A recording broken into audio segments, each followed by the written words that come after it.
Okay, good afternoon, everyone. Welcome to another virtual event of the Bastiat Society of Washington, D.C. My name is Steve Dewey. I am the chapter director of our Washington, D.C. chapter. For those of you not familiar with the Bastiat Society, we are the public outreach program of the American Institute for Economic Research, otherwise known as AIER. The purpose of the Bastiat Society is to educate and promote the ideals of free market economics and sound money, property rights, personal liberty, and a free and civil society. The Bastiat Society has now grown to 43 chapters around the world, with 17 chapters in the United States and 26 chapters in foreign countries. If you would like to learn more about AIER and the Bastiat Society, our website address is aier.org. Today, I'm very honored and excited to have two terrific legal minds as our featured speakers, attorneys Robert Barnes and Patrick Wright. Both are real experts on constitutional law, and they will be speaking on a very important and timely public policy issue, the constitutionality of government COVID-19 lockdowns. A brief summary of our speakers. Robert Barnes is the founder and owner of Barnes Law LLP based in Los Angeles, California. He is a leading advocate of constitutional rights, and his law practice covers constitutional, criminal, and civil law. Mr. Barnes has gained national acclaim for his success in litigating cases involving several high-profile clients, including actor Wesley Snipes, former presidential candidate Ralph Nader, the Green Party, the Libertarian Party, talk show host Alex Jones, and the Covington Catholic High School students. Mr. Barnes earned his bachelor's degree from the University of Tennessee and his law degree from the University of Wisconsin. Patrick Wright is the Vice President for Legal Affairs at the Mackinac Center for Public Policy based in Midland, Michigan. He leads the Mackinac Center Legal Foundation, where he has served for the past 15 years, since 2005. Previously, he served for 3 years as a Michigan Supreme Court Commissioner and 4 years as an Assistant Attorney General for the state of Michigan. Most recently, Mr. Wright has led the efforts to challenge the constitutionality of COVID-19 executive orders issued by Michigan Governor Gretchen Whitmer. Mr. Wright received his bachelor's degree from University of Michigan and his law degree from the George Washington University Law School. Robert Barnes will start us off with a talk on the civil liberties that Americans have historically enjoyed under the US Constitution during times of national emergencies, including past epidemics, and the recent violation of these liberties under the unprecedented use and scope of executive orders by state governments in responding to the current COVID-19 pandemic. Patrick Wright will then speak on the recent court cases and the latest legal developments challenging the constitutionality of executive orders in the state of Michigan, and he will also briefly touch on developments in other states as well.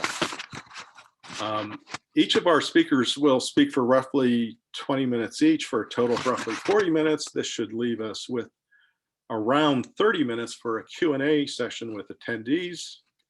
Please note that attendees will be muted throughout the course of this event, so questions from attendees will be submitted in writing, and I will read attendee questions as they come in.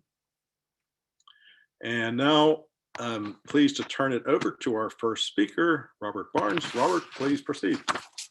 Thank you very much. So we live in definitely in interesting times. Yet if you went back to like 1775, when Kevin Phillips is writing about the year that birthed the American Revolution, or you read Unruly Americans about how the ordinary Americans gathered together to make sure the Bill of Rights was included as part of the Constitution.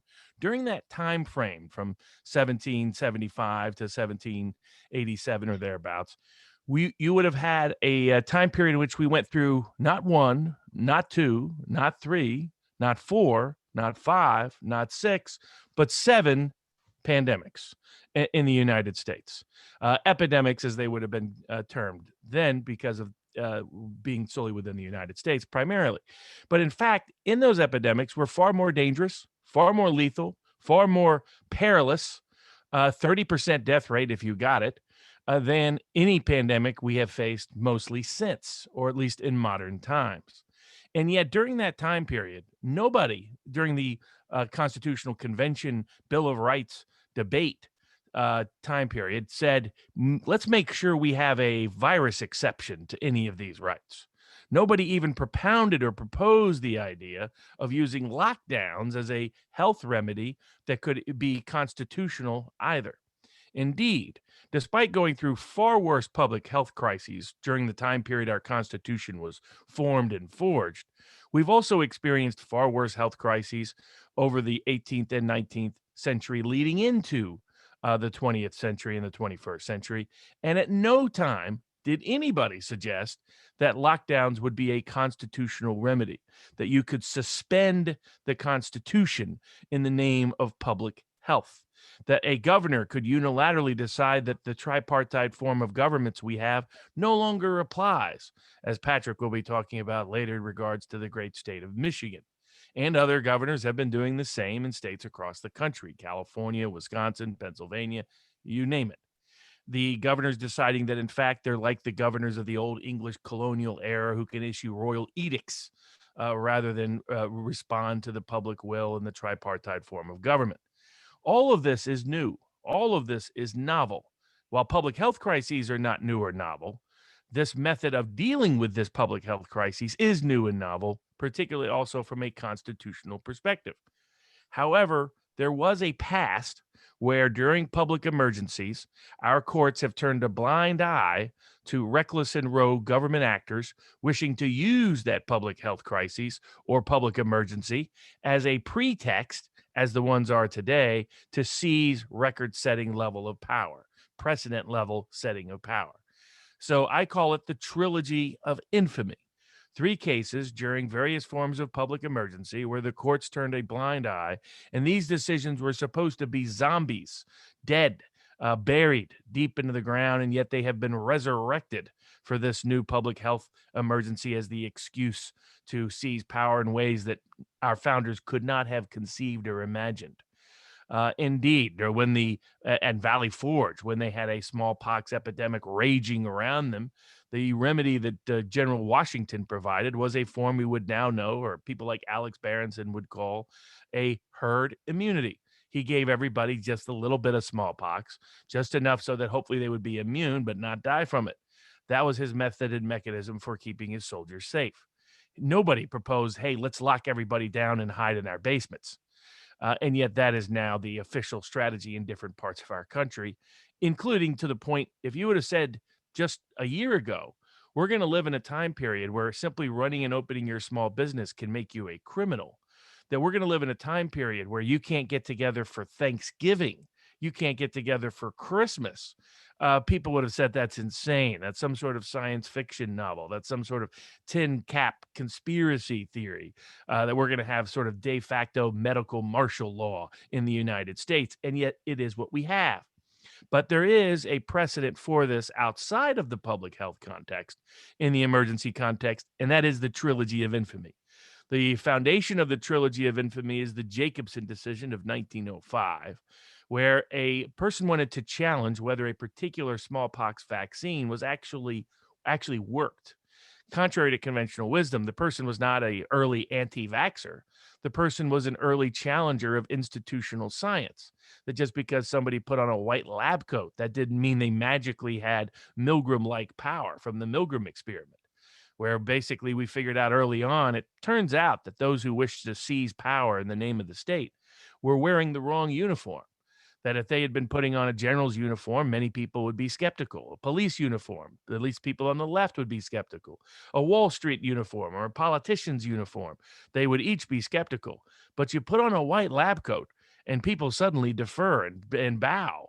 And all of a sudden, all of our constitutional principles and precedents can disappear and vanish overnight. And core rights and liberties we fought centuries to preserve and conserve be gone. And yet that's what we've seen again. That's what the Milgram experiment was, that just somebody in a position of authority in a white lab coat could get half the country to continue to shock a stranger for no reason at all. But now we're shocking ourselves in this real live Milgram experiment writ large across our country and across the West. Well, where they found legal precedent for this, they did what they resurrected from the dead, cases that in many instances hadn't been cited for decades. Started with Jacobson, where someone simply wanted to challenge whether or not this particular smallpox vaccine was actually worked and whether he could be excluded from the city of Boston solely predicated on his refusal to take that particular vaccine until he could establish that it worked. The U.S. Supreme Court wrote that there's this broad authority to do whatever you want when it comes to public health in that context, and they could condition citizenship on access to it. There are always problems with the Jacobson decision, as recognized by people at the time and later, but Jacobson birthed the next horrendous decision in the trilogy of infamy by the U.S. Supreme Court, and that was the Buck decision, where they decided in a case that was brought with various dubious procedures, where the people who are purportedly advocating for Connie Buck really were not.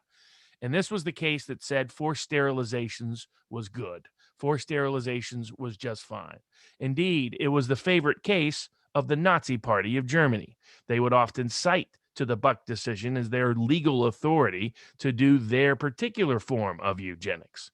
It was a horrendous decision that most legal scholars find morally repugnant and legally unjustifiable. And yet it was part of the trilogy of infamy, which would reappear now in this pandemic context. And its foundation was Jacobson. The third in the trilogy of infamy was, of course, the Korematsu case, where we decided we could, in fact, the only comparable analogy to the lockdowns we're seeing today is what happened to Japanese Americans in the Korematsu case. That's the only time where we basically took away everybody's rights, not just their speech rights, not just their religious expression rights, but their rights of self-defense, their rights to property, their rights to occupy their homes, their rights to engage in their profession or occupation without just compensation in the taking of their property. All of that happened to many Japanese Americans across the West, and the Korematsu decision greenlit it in the name of World War emergency as the justification. Korematsu has been rightly condemned as one of the most horrendous decisions, other than Dred Scott, to come out of the United States Supreme Court. But its foundation, its core, the whole basis of it was the Jacobson decision. So though that trilogy of infamy had mostly started to die off, the courts had started to recognize what legal scholars and legal historians noted, which was these decisions were not rooted in our constitutional founding. They were not rooted in our constitutional text. They were AWOL from our constitutional founding. They were adversarial to our constitutional text. Our founders were intimately and personally aware of these kind of risks, including war, including public health, and they chose no exception for either in the Constitution from the core freedoms that were meant to be protected from the state in all instances. And yet, so now we reach a place where courts across the country, the number one case they're citing as the basis for these public health emergency exceptions is Jacobson, more so than any other case, even though Jacobson is the foundation of those two other horrendous decisions, Buck and Korematsu. They have yet to come to terms with the fact that Jacobson is itself the virus that infected our jurisprudence in that time frame to allow an emergency exception to the Constitution. Indeed, the great Constitution of Europe at the time, considered the most democratic constitution, the Weimar Constitution, legal scholars and legal historians now recognize that its fatal flaw was that it included an emergency exception to it. And that emergency exception was abused first by certain people in power and then was used. Both that abuse justified the rise of the Nazis in the court of public opinion. And then the Nazis used it, of course, to expand and extend their power dramatically. So our founders knew why we should never have an emergency exception to the Constitution. If something is really publicly compelling to amend the Constitution, then amend the Constitution. Pass it by the Congress, pass it by the state legislatures. If it's truly so compelling and convincing that the world will recognize we absolutely have to amend our Constitution to do so, then it will achieve and attain broad public support. When they have to amend the Constitution by judicial fiat or by executive decree, then they are admitting that such a amendment would never pass. They're admitting that this is not by popular demand. This is not by constitutional process. And that is why there has to be a pushback. There have been a few conscientious courts that have been willing to do so. A federal court in the Western District of Pennsylvania in Pittsburgh was willing to stand up and detail all of the factual problems with the way these pandemic lockdown orders came about, namely that they're not really rooted in science. They're more like a science experiment than a science-driven data policy, and detailing how they offend and violate a wide range of constitutional rights and remedies. What was particularly striking in the Western District of Pennsylvania case was the governor's decision and declaration that you have no right to have a job. You have no right to work your job. You have no right to make a living. These were extraordinary statements that have not been made for quite a long time in U.S. jurisprudence. And yet the governor of Pennsylvania's official position is that you only have the rights he lets you have. You only have the rights he decides in his king-like discretion that you can exercise. This is the frightening place we are at. And as the district court said in Pennsylvania, there must be a line, and that line was crossed when these lockdown orders were issued. Now, that decision is stayed pending the Third Circuit Court of Appeals review of it, because courts have rushed in to excuse and exculpate this extraordinary invasion of privacy and privilege protected under the Constitution. Too few courts have come to the rescue of the Constitution.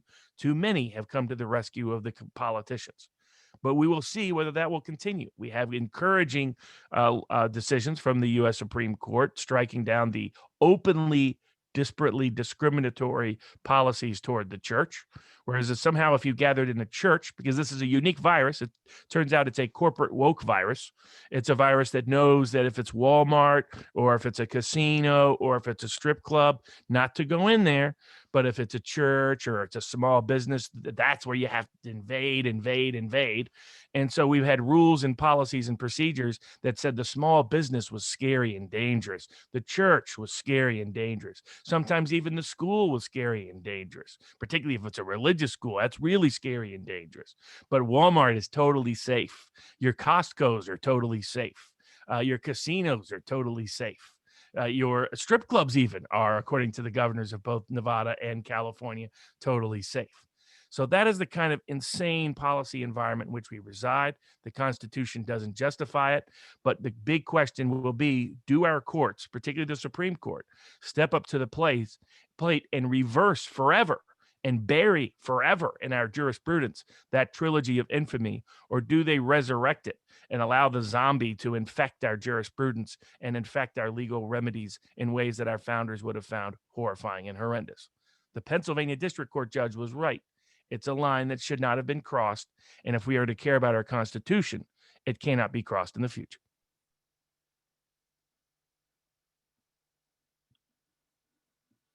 Okay, thanks very much, Robert. So now we'll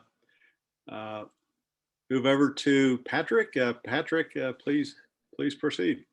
Well, the thing that's fascinating about this is exactly the question Robert's put forward, which is, to what extent is Jacobson going to survive? And as of right now, for those of us that have been out in the field challenging these sorts of things, we've obviously had our opportunities to look at state law and federal law. I'm going to start with federal law, but I'm also going to start with my conclusion, which is federal law right now does not seem like it's going to hold up much hope for us. As we mentioned, the federal district court case out of Pennsylvania, out of Pittsburgh, has been stayed. Most of the cases that have come out haven't gone well. Starting with a trilogy of 3 Supreme Court opportunities. I refer to them by their location. They have names: Calvary Chapel, Diocese of Roman Catholic Diocese, but it's Nevada, California, Nevada, and New York in that order. Only the last one had Justice Barrett on it. And what the 3 of them eventually stand for is the Supreme Court's had 3 opportunities in the church attendance phase to say you can't ban attendance at churches, or you can't tie them down to certain numbers. Twice they said, yes, you can. And the third time they said, no, you can't. This was the most recent case out of New York. But the limiting judge, the pivot point appears to be Justice Kavanaugh, who's said that he has certain red lines one can't cross. These are racial discrimination, religious discrimination, and I think he had one more that isn't immediately coming to mind. The point being is that he seems to think that there's only certain fundamental rights. He views this through the prism of our levels of scrutiny. Only the strictest of scrutinies is going to be sufficient to overcome the state interest, the same one that was put forward in Jacobson. And so we appear to have quite a bit of work to convince the Supreme Court that Jacobson is something that was incorrect and needs to be reconsidered. What has happened is, if you haven't had one of those, and this happened to a judge that we appeared in front of in Michigan, he tried to do something very similar to what the judge in Pittsburgh did. It was about gymnasiums in Michigan, gyms and fitness centers. And he said to the state, okay, show me something. Give me a bit of evidence that justifies why you are shutting down this particular system, or this particular set of businesses. Tell me why. And the state essentially said, well, you might get sick. Okay, and then he went through and did all right, well, how are they going to get more sick here? How are they going to do this? Can't you give me any evidence? Can't you back this up in any way, shape, or form? And the state really didn't meet its burden that the judge was setting. And the judge said, okay, well, I know I'm supposed to be applying rational basis. I've read Jacobson. I understand it. I just don't think you've given me anything. Ergo, I am going to hold that these places get to stay open. I'm entering in a preliminary injunction. The Sixth Circuit, 3-0, essentially put that opinion in a meat grinder and spit it out the other side. And they said, no, rational basis means what rational basis has always meant, which is, even if the state is lazy, doesn't bother to show you anything, as long as there is a justification that a judge could make up in his or her mind, in other words, the judge gets to be a participant on the government side, then we're going to find that what the government is doing is acceptable. The long and short of it is that absent very specific circumstances, right now the federal courts are not a very amenable place to fight most of these COVID restrictions. The better and more likely place that you're going to have any success is in the state courts, but that is by no means guaranteed, because I'm going to discuss two states, my home state of Michigan, where we did have some success, in Pennsylvania, where essentially the exact same playbook we used was tried and it didn't work. And what you do in these states is quite simply, you look at the state constitution, you look at the immense amount of powers that the governor has and accumulates during an emergency, and you ask this question: what kind of powers are they? And how do you turn them off? And who has the ability to control them? What the governors are essentially saying is, we have unlimited power for unlimited time, as long as we claim that we are fighting an emergency, and we consider that COVID is an emergency, that it is an ongoing, every single day, we don't know where the next outbreak could be. Anything pretty much that we do to fight this COVID is going to be sufficient to give us executive power to do what we want without going through the legislative process. Now, each state obviously has their own statutes that this is based on. You have a couple of options.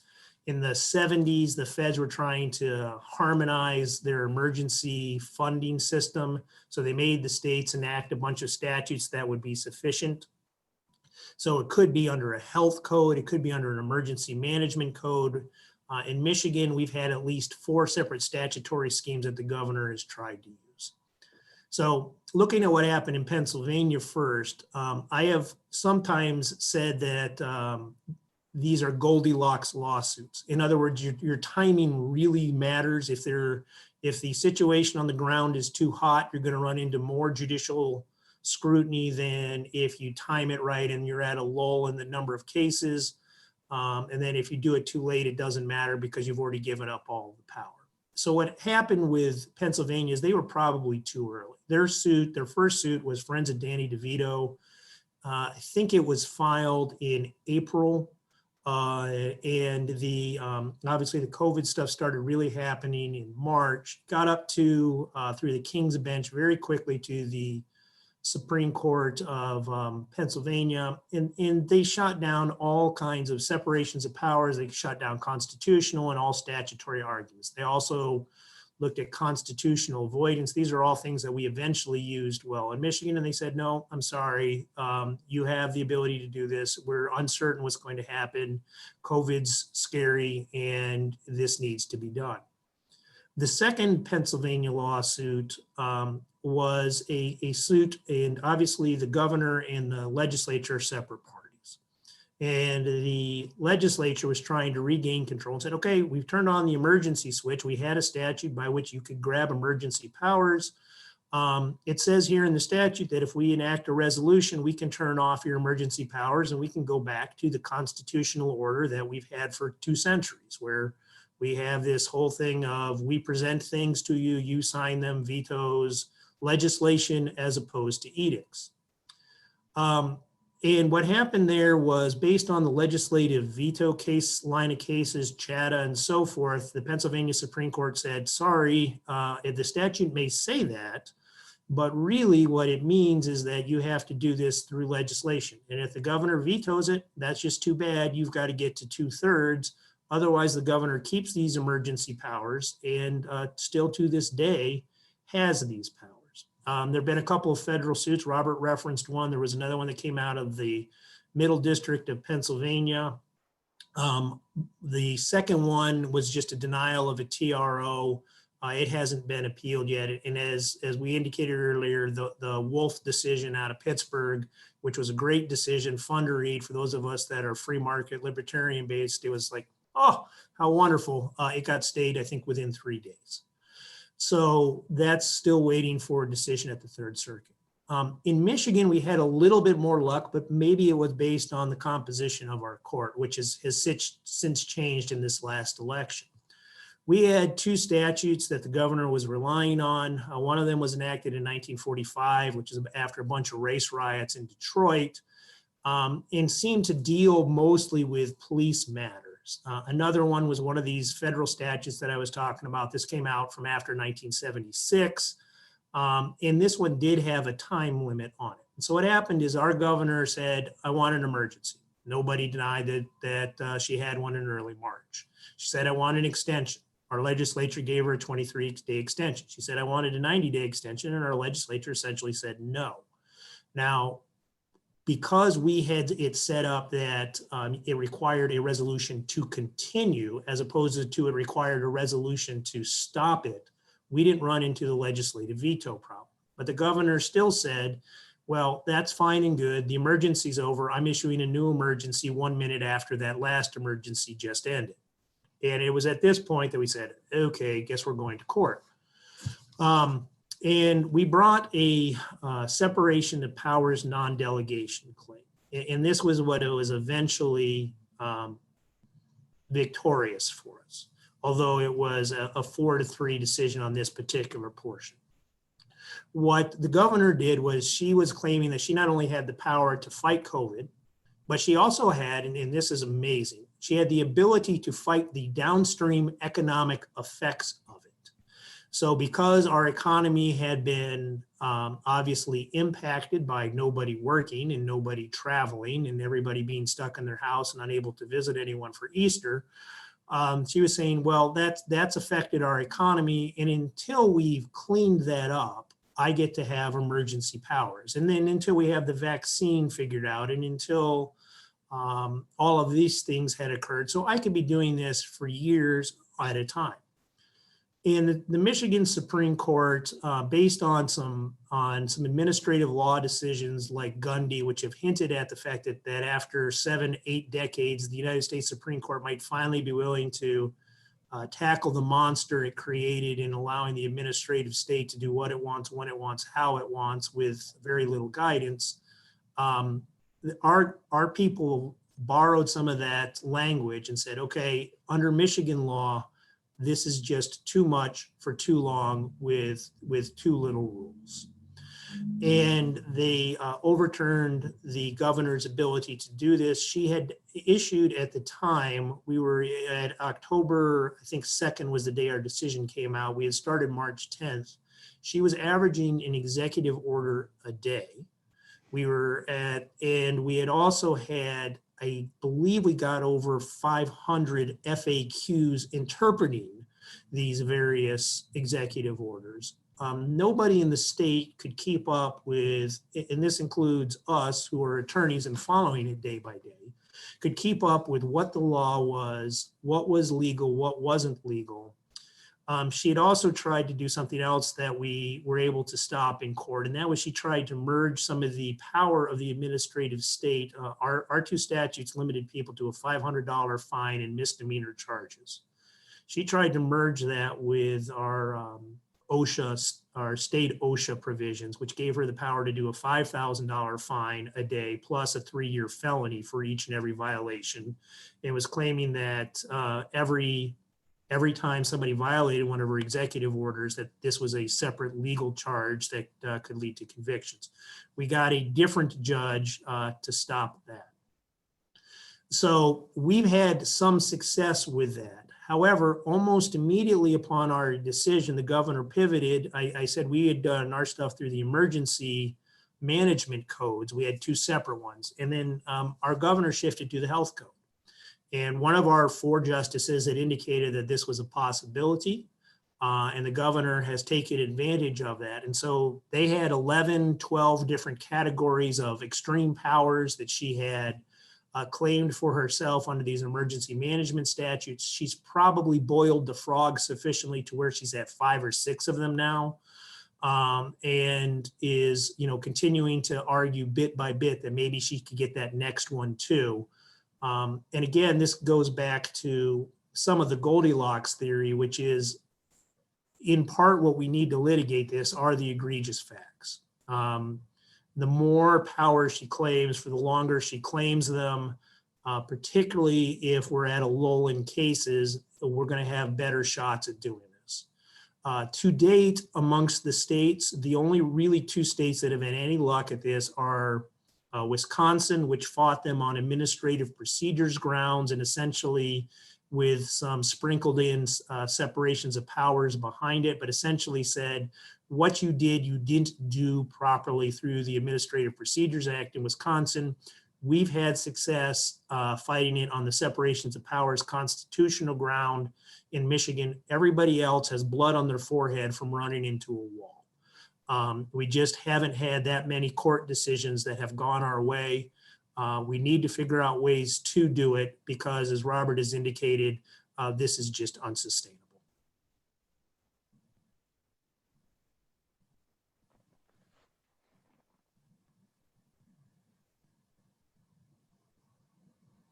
Sorry, I was on mute there. So any questions? Oh, okay. I've got some questions here from our attendees. Okay, this is a question from Ryan Higgins at AIER. The question is, if COVID is emergency, why is FDA taking its time to roll out a vaccine?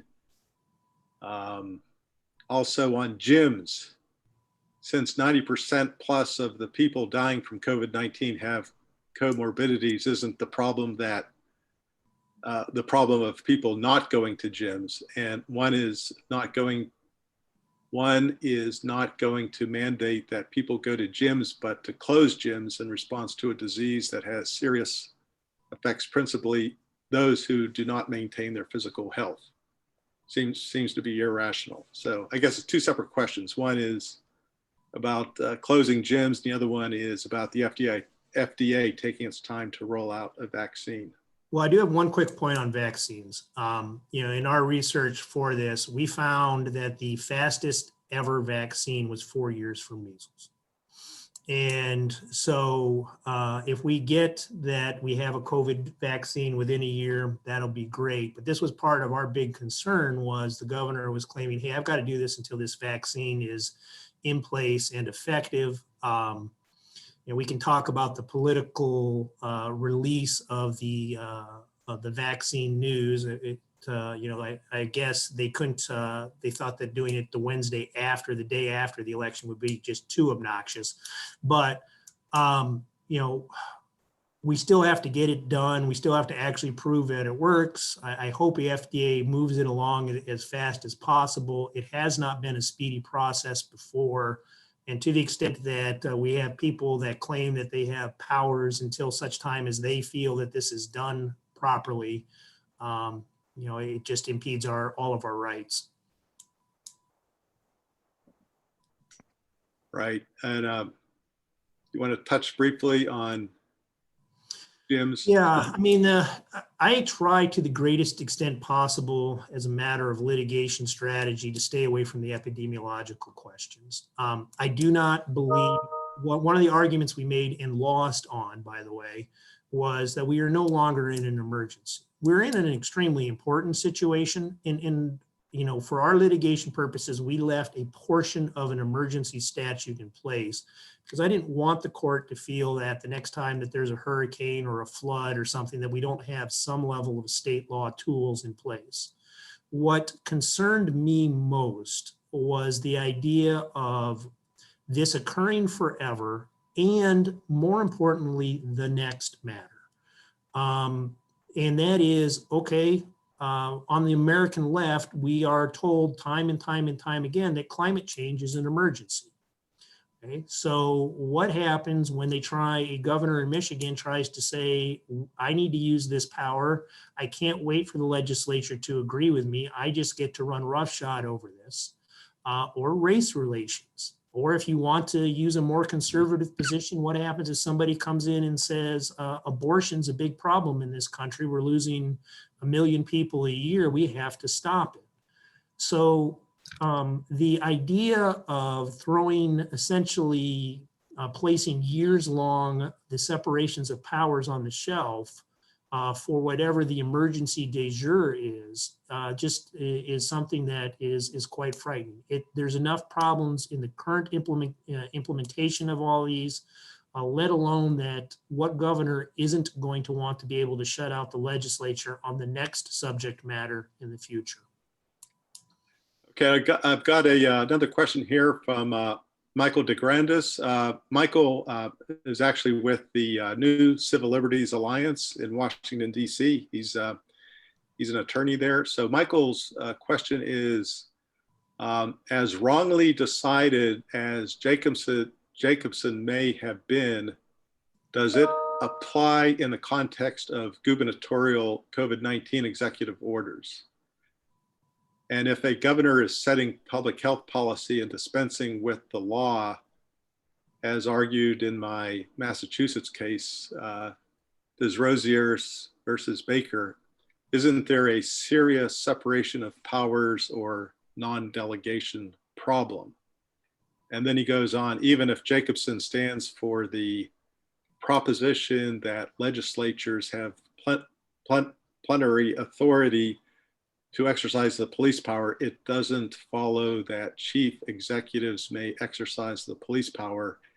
Indeed, doesn't Jacobson cut the other way and support separation of powers challenges? Detailed question.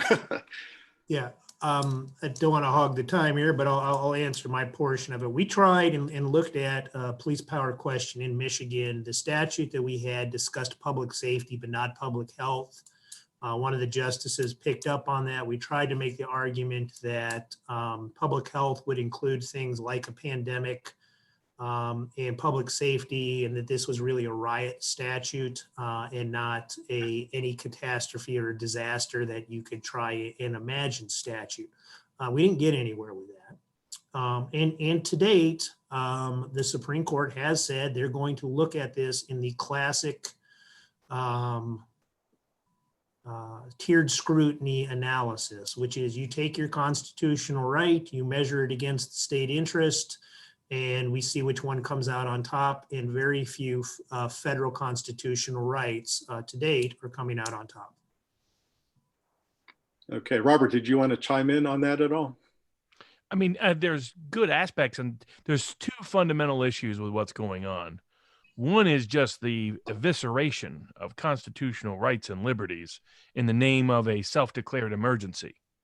And the second is separation of powers issues, because the source of these rules, the source of these restrictions, the source of these regulations in most contexts is unilateral executive action, often against the wishes of the legislature, which is what Pat is talking about. And where there's been some success, the only place where there's been, well, other than the Pennsylvania decision that got stayed, where there's been any success legally has been in the separation of powers context, aside from the recent Supreme Court case on religious discrimination grounds. And even there, they limited the scope of their ruling. In other words, it applied to, you can't target churches explicitly for discriminatory treatment in the guise of a pandemic. But they didn't say you couldn't oppress everybody equally yet. And you know, that's still a core problem. So they just got rid of the more absurd versions of these rules. I thought at least Roberts would be embarrassed and humiliated by his prior decisions in the church cases after a whole bunch of questionable activities happened in California and other places. Well, once they greenlit all the BLM riots. So once they said magically, if you're part of a BLM movement protest, then COVID, again, it's corporate woke, so it's not going to infect you. But if you go to church and if you sing hallelujah, well, there's real problems there. That's how that virus tends to spread. So I thought someone like Roberts would recognize how embarrassing it is that he signed off on a decision that just a week later Newsom greenlit, and all the Democratic governors and mayors greenlit the participation in the riots or the protests, whatever you want to call them. But he didn't. And I think this reflects a deeper problem, and what Pat's talking about too, is our judges come from the professional class, and I think there's a gap, a divide, an increasing divide between them and ordinary everyday people. More and more of our judges have no experience running a business. More and more of our judges have no experience, frankly, having a real job beyond being a lawyer. And I say that as a lawyer. But, you know, these are people who don't understand the pain they're inflicting and the dreams they're crushing overnight. I mean, these small businesses that got wiped out most likely will never come back. For those who can get extensions of credit and those who can get government relief, it's a different dynamic, but that's disproportionately the well-connected and the well-to-do. So the people who are really victimized by this are your small business, ordinary, everyday workers. That's who's getting hammered.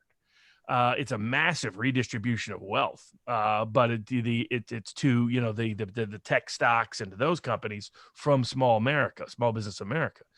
Even in the restaurant space, it's from mom and pop to the cheesecake factories that can survive and sustain this. But I think part of the problem is people like Roberts reads the New York Times too much. And, like, that's his worldview. He doesn't understand. You know, it's not like House of Cards, where at least the Kevin Spacey character talks to the local ribs guy in town to try to stay connected to ordinary people. Our judges are increasingly completely disconnected from everyday ordinary people in a way that almost bred the kind of decisions we got with Buck and Korematsu. And I think what Pat is also saying is very important for people to understand. They're not really following logic or law. They're following emergency. We better protect and make sure they have all the power they can. If I do anything that interferes with their power, I've probably killed grandma. That's the mindset these courts are applying, rather than this is a perilous precedent that undermines all core constitutional liberties that could end the constitutional republic tomorrow if we let it be permanent precedent. And that's why what Pat's saying is absolutely right. We have to time these suits to give us the best chance of success. And the reason, like I was telling people early on, wait for a while to file suit until this dies down, then challenge it when courts will feel like they're not interfering in the emergency, but set rules that stop this from reoccurring, because that's the great danger. If we have an emergency exception to the Constitution everywhere, an emergency exception even to separation of powers everywhere, then our Constitution is more at risk than the Weimar Constitution was. And we saw where that ended up. And the other thing that's, the good point about this is if you look at the Roman Catholic Diocese decision, you can see this. Gorsuch is essentially espousing this view that Robert's exactly talking about, which is you can't put the darn Constitution on it to have it take a nap, a siesta, a vacation. I can't remember the exact term he used. And, there's a little bit of a personal tone to both Roberts and Gorsuch's concurrences and dissents in that case. They kind of go at each other a little bit. And Gorsuch is just a touch, you can, read the tea leaves, upset that they've done this with Jacobson in the first place. And I think, he's at the enough stage. But 4 is not 5. And until Justice Kavanaugh is brought along, and I think he's the holdout. I don't quite know where Justice Barrett is. I think we're going to probably need one more decision to figure her out. But until he's brought along, this is the world we're going to live in, which is that these governors are going to be given tremendous powers, and the federal courts are not going to be a place where you can seek remedy. Okay, I've got, I got some other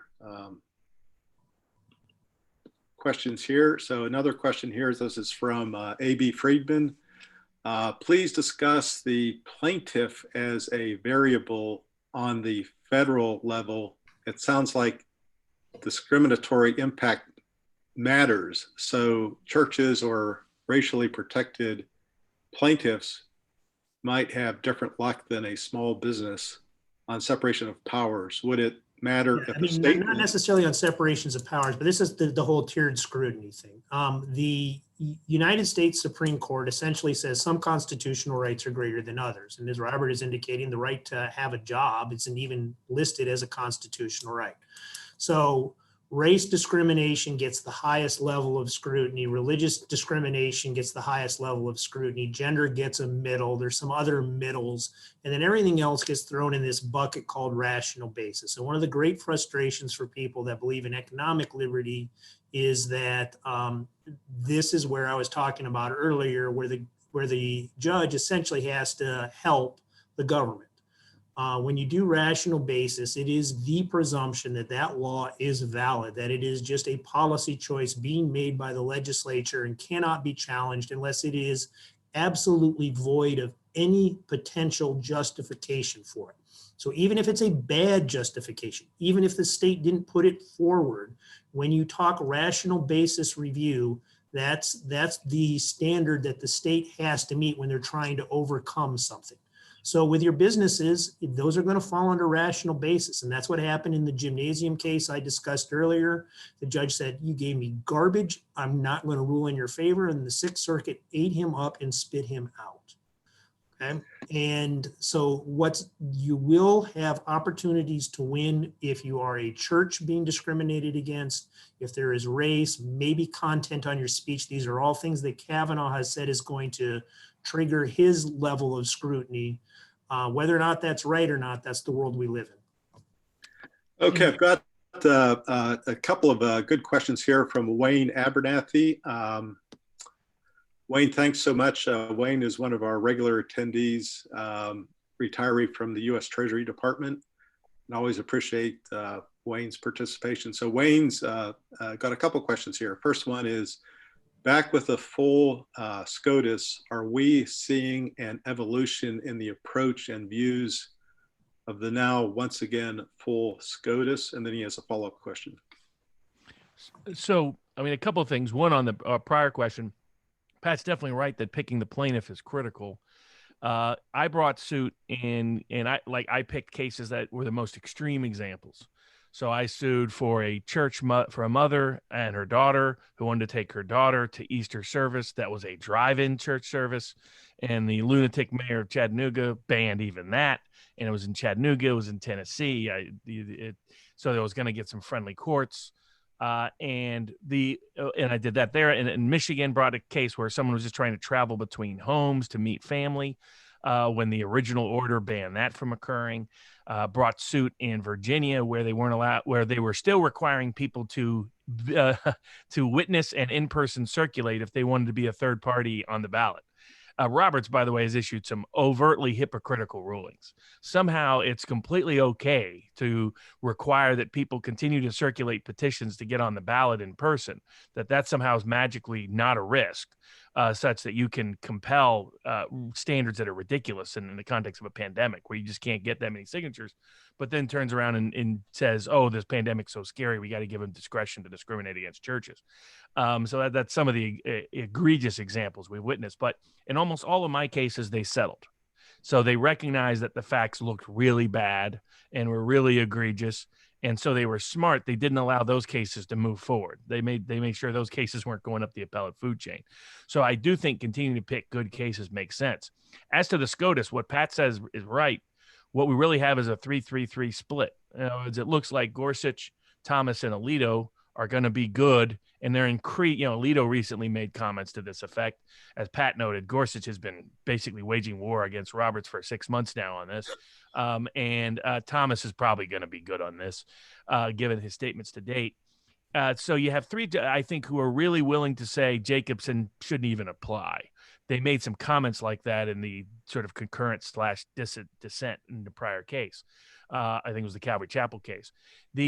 Then you have three justices on the left who are let them do whatever they want. It's been sad to witness. I've been working with Robert Kennedy Jr. to try to create cross-party alignments on some of these lockdown suits because he's bothered by them in a wide range of contexts, because it's been disappointing to see almost no of the traditional left voice concerns about our constitutional rights anymore, just in the name of a public emergency.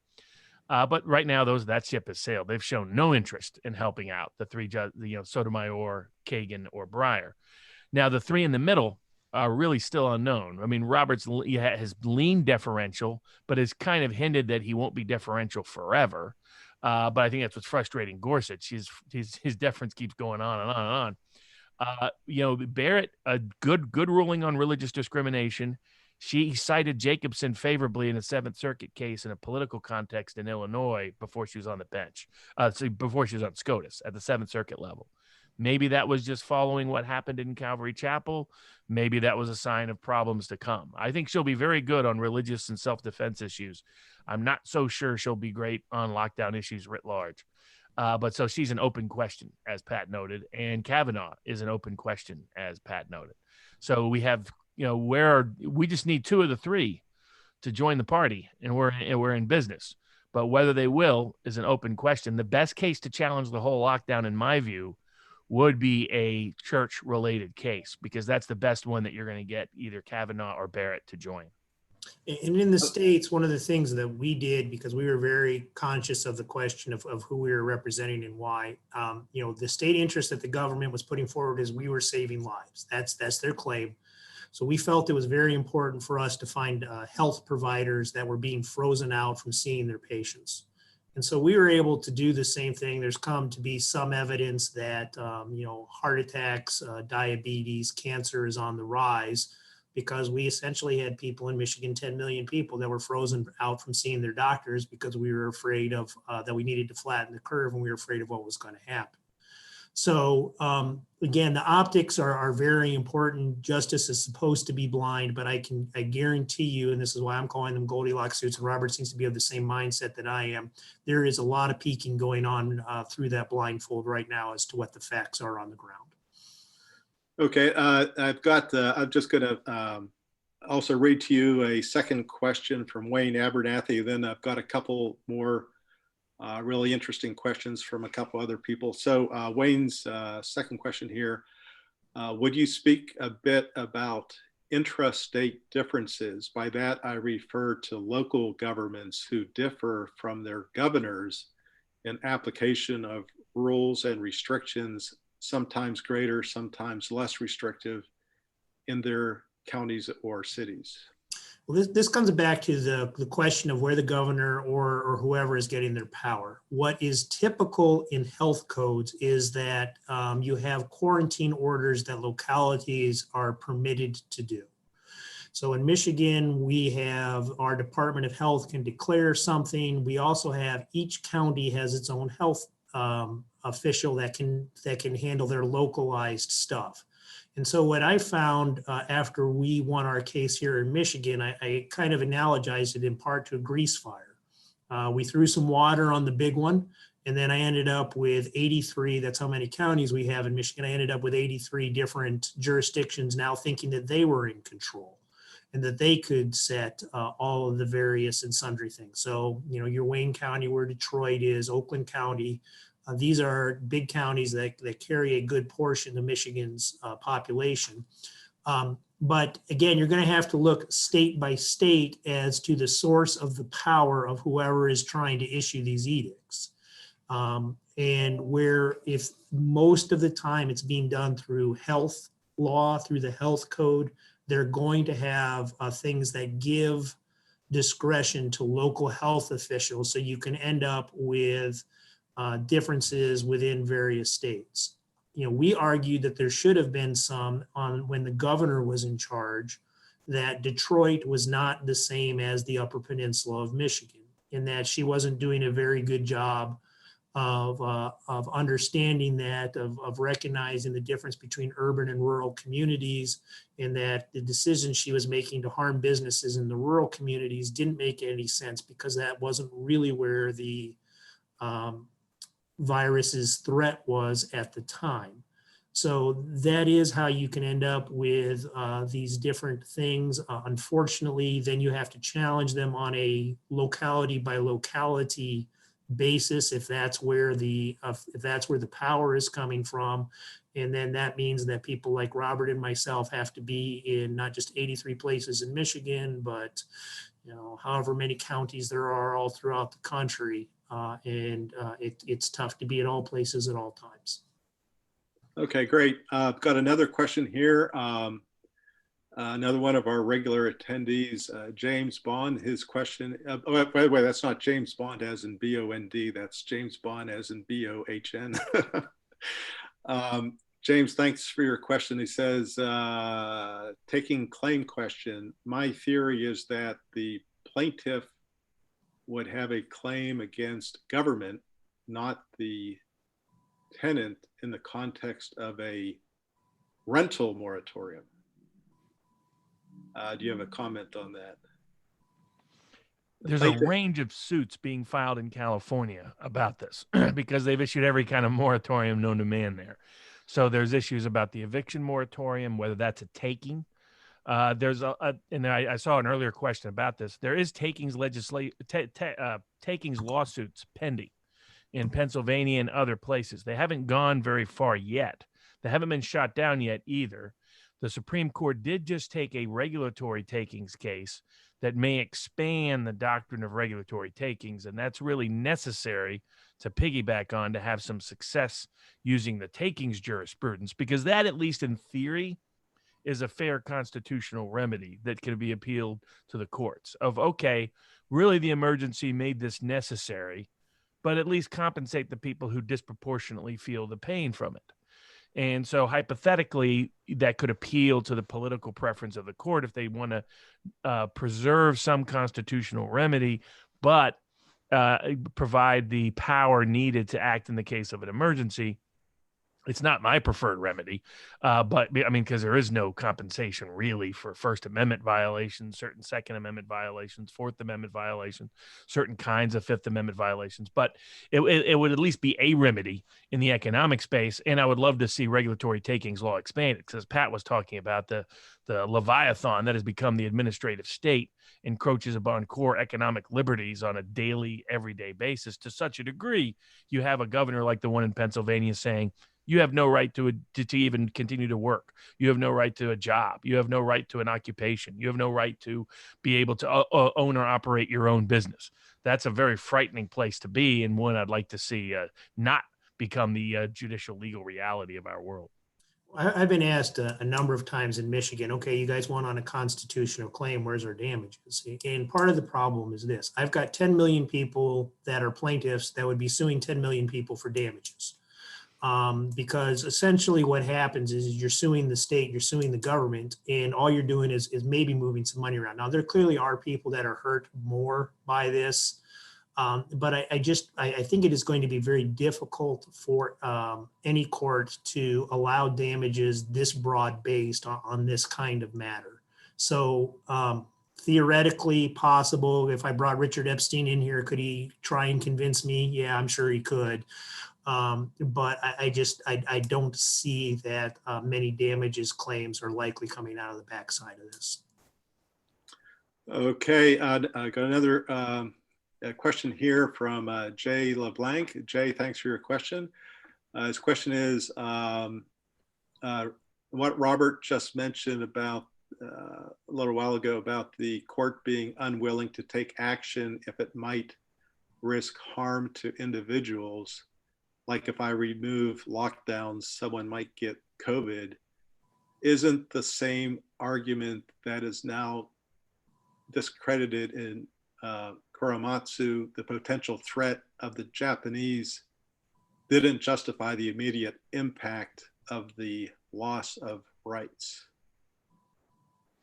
I mean, that's how Korematsu has been treated, and yet somehow its ghost has reappeared with a new emergency, and arguably less compelling. I mean, you could make an argument for Japanese plans, and we were in the middle of a war with Japan, that some would say were stronger arguments than some of the provisions we're putting in for COVID. But putting that aside, and that it was war, not a virus, we've never reacted. From an epidemic. I'll get the word wrong, but epidemiological. Yeah, exactly. From that perspective, we've never done this before. I mean, in human history, we've never done lockdowns before.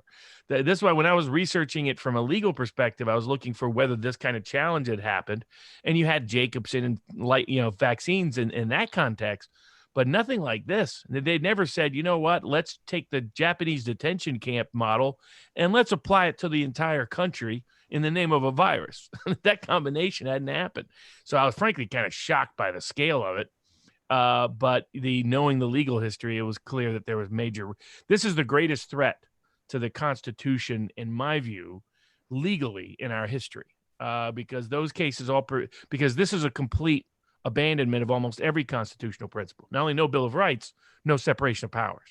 And let's remember this about the separations of powers. I mean, if you're a Antonin Scalia fan, he has a speech. One of his favorite speeches was to, his speech trick was to go and pull out and he'd read you from the Soviet Constitution. He'd read you their Bill of Rights. And you would be surprised at how many of them mirror what you have in the American Bill of Rights. And his point was that it is the structural portions of the Constitution that provide you with the protections you find in the Bill of Rights, that without the structure, the Bill of Rights is meaningless. And, this is essentially, we're testing that very theory right now. And I don't like the results.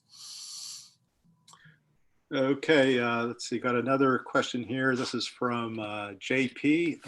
His question is, assuming that we get past this current crisis, what sort of legislative changes do you think would help prevent similar abuses in the future? For me, looking at this, I've come up with a couple of them. I think that there needs to be a heightened threshold to declare an emergency in the first place, and it probably needs to be a two-branch decision. Both the executive and the legislator have to say something. I think there has to be time limits on it. I mean, it can be redone, and maybe it's through a lapsing period. I would like to see that if you're going to have that you have to do more legislation within a certain time period. I find it very difficult to believe that we can be in an emergency now for 240, 250 days. Is this an extremely important question? Yes, I am willing to see all of that. I'm not going to sit here and try and fight the science on this. I'm going to say people are dying, fine. But it is a situation of, is this something that requires absolute control and immediate day-to-day decision-making taking out of this process that has worked for us for 2 centuries? And the answer to me to that is no.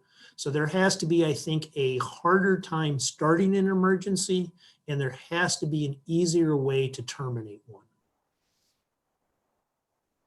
That makes sense, yeah. Okay, I've got another question here. Let's see, this is Okay, another question from A.B. Friedman. This is interesting.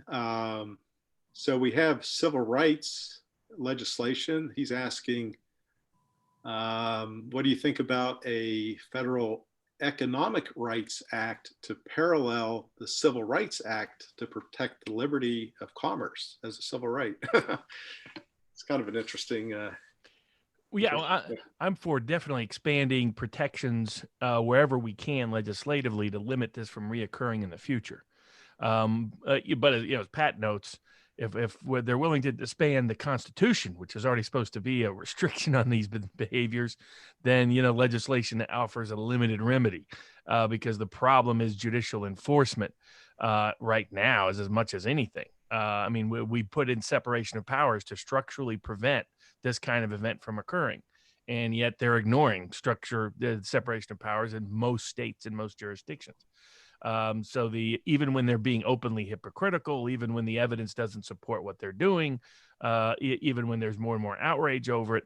I'm all for additional legislative reform because it can't hurt in all likelihood if it's done correctly, but it's not necessarily the remedy when courts aren't even enforcing the Constitution, either of the state or the United States in many of these cases. Yeah, okay. A question that I have for both of you.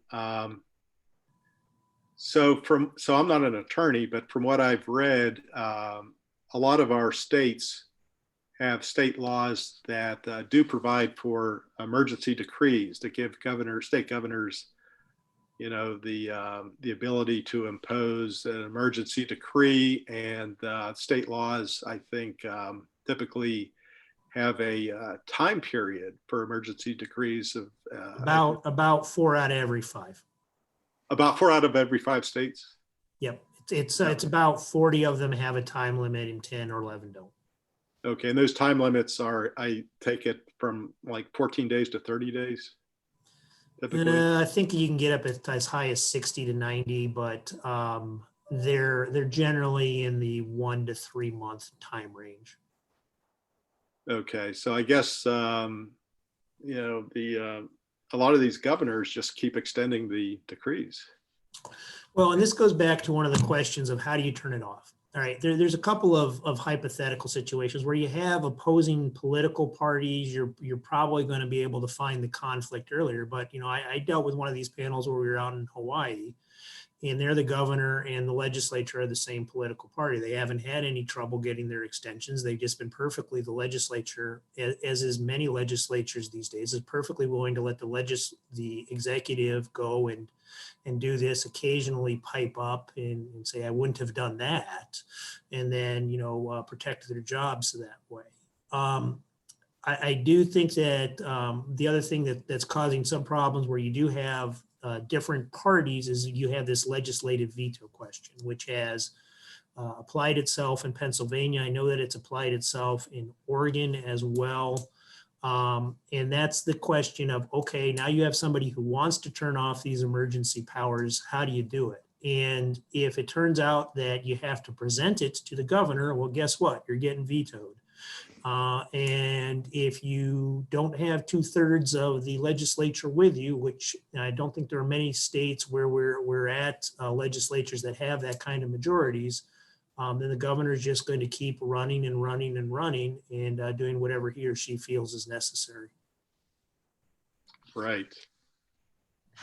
Okay, so we're close to our 75-minute agenda. I think I can get in one more question, comment. This is from Alina. So this is, I guess, more of a comment that she's making, and I guess she's asking if you have a comment. She says, commerce is a civil right. Love it. Although, isn't that under the pursuit of happiness? Well, and this is getting to some stuff I haven't done in a while. I did some Claremont work, which is they have always tried to read the Constitution through the lens of looking at what the Declaration of Independence has said. Commerce in United States constitutional law has mostly been the right to contract for individuals. That essentially died in the mid-30s. And what's happened is that commerce has come to mean anything that gives the federal government power. It's a lot different than the framers probably intended it. It has had severe consequences in how our lives go about. Be that as it may, I ache for the days of only federal power, given what we've been seeing the last 8 months. So there's definitely some importance to that. This is part of what Robert's talking about with the right to get a job, to have a job, and the courts don't seem to accept that as a fundamental right, because they just don't want to get involved in day-to-day legislation and make economic choices. Okay, so I'll just maybe wrap it up with one more question that I have. When do you think, when do you think one of these cases may end up with the U.S. Supreme Court from the states? Well, we've already had 3. I mean, what you can accelerate them by using the preliminary injunction temporary restraining order process. When we're going to get one, maybe more evidence-based, I don't know. I have thought about, and I imagine Roberts has crossed his mind as well, about having some sort of Scopes monkey trial with the science, where you actually do go through, and this is a little bit of what happened in Pittsburgh, where they tried to say, okay, show me your best math. That would be the epidemiological fight. I will say this as a 501c3 outfit, that has to finance this sort of stuff. I would not want to be the one having to depose 500 government experts and running through all of this, presenting it over months probably, and essentially, getting my own epidemiology degree in trying to fight it. So I don't know when that day is going to come, but I don't feel like it's going to be before we start getting vaccinated. Mm. That's probably true. And my hope is, or our best hope, I think, is that the Pittsburgh case ends up in front of the Supreme Court. It has the best factual record. It is the best, broadest challenge. He's trying to reinvigorate some old law, old constitutional principles on right to an occupation. I would like to see that case in front of him. And I think if the Supreme Court is inclined to really meaningfully restrict this in the future, that's the kind of case they would take, because it has the most thorough factual record developed. So hopefully it will, but we definitely depend on SCOTUS, because the rest of the federal courts have almost universally shut this down. Wow. Okay, well, I see we're at our time limit, and I just want to thank Robert and Patrick for your participation. Really appreciate your taking the time. We're very grateful to hear your expertise. And thanks to our attendees for attending, and everyone have a great rest of the day. Thank you.